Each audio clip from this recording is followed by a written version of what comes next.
So we started this whole piece on student efficacy last time, and my question is, how can we get the students to be more involved in wanting to learn things, wanting to be able to identify things? What types of things can we do to make sure that they're held accountable for their own learning? I think the biggest thing is just getting them to realize that when I was in school, it's almost what does this have to do with me? Just showing them and getting them to understand what this has to do with them today and how things in English are going to affect them once they're almost 32 years old. Or how the idea of it was a lot easier for me in my government class to get the kids to buy into it because we're going through the campaigning right now, so we were able to tie that into it. But just to get to show them how it's going to help them. Like, I was surprised, we were trying to get my sister's freezer in her basement the other day. In 10th grade geometry with angles popped in my head. If you ever told me I was going to use 10th grade geometry in my life, I would believe you of stores color. I never thought I would use it, but I was able to go into that mode immediately so we can get the freezer into the basement. So just like little things to just show them. Percentages is important, especially if you like to shop.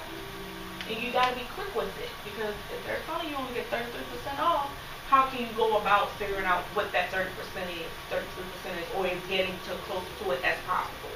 You use what you learn in school, but we have to just make them believe it because they don't believe it at all. So do you go and tell the students how they did on certain standards? Mm-hmm. Okay. And so what do they do with that information? They track their data on school.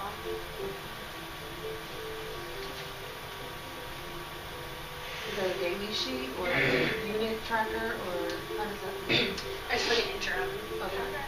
I'm thinking like I could either have them do like a mini like theme portfolio kind of thing to keep, because my 6 block, I think it's just part of the 3-day-a-week structure. Like on Monday they're like, what did you last week?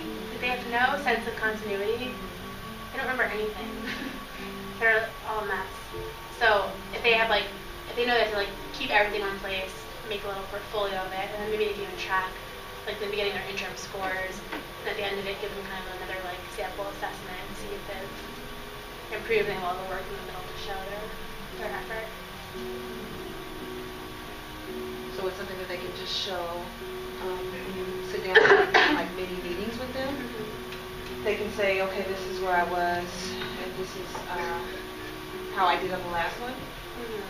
So I think that's a good idea to actually have something tangible for them to be able to see. I mean, I know it's on the wall, but like, what are they going to do with that information? So I want you to really think about how to allow them to get their mind around, this is where I am, and either I didn't even get 2 of the questions right, there were only 2 questions, or I got 1 and didn't get the other. What am I going to do from this point to do better the next time?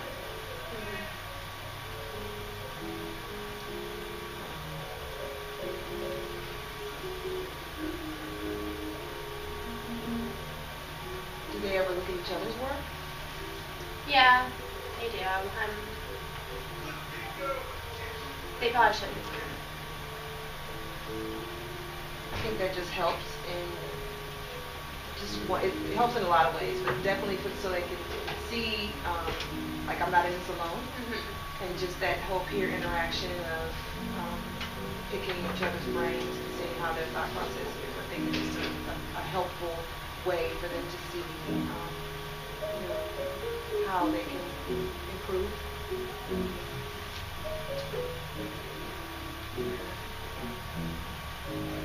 Presentations.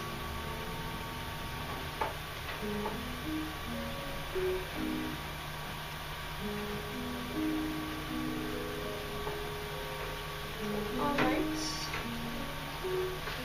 Good. Thank you. Appreciate it.